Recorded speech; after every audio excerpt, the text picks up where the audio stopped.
এই মার মার মার মার। আরে মা কেন ফোন করছে? ভাই মা ফোন করছে, ফোনটা ধর।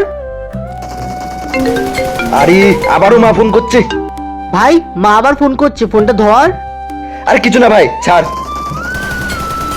আরে বারবার কেন মা ফোন করছে? আরে ভাই মা বারবার ফোন করছে, ফোনটা ধর না। আরে কিছু না ভাই, হয়তো এমনি ফোন করছে, তুই খেল। আচ্ছা ভাই আমি একটু আসছি, তুই এখানে বস। হ্যাঁ ঠিক আছে, যা।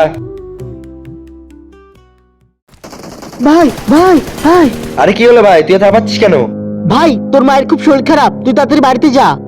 কি, মায়ের শরীর খারাপ?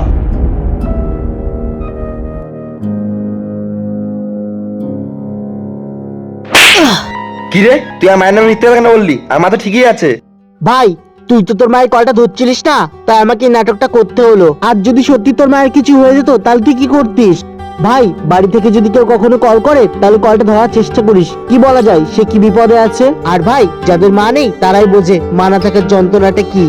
ভাই মা থাকতে মায়ের মূল্য দিতে শেখ। আমার তো মা নেই তাই আমি বুঝি মা না থাকার যন্ত্রণাটা কি। তাহলে বন্ধুরা তোমরা এই ভিডিও থেকে কি শিখতে পারলে কমেন্ট করে জানাও।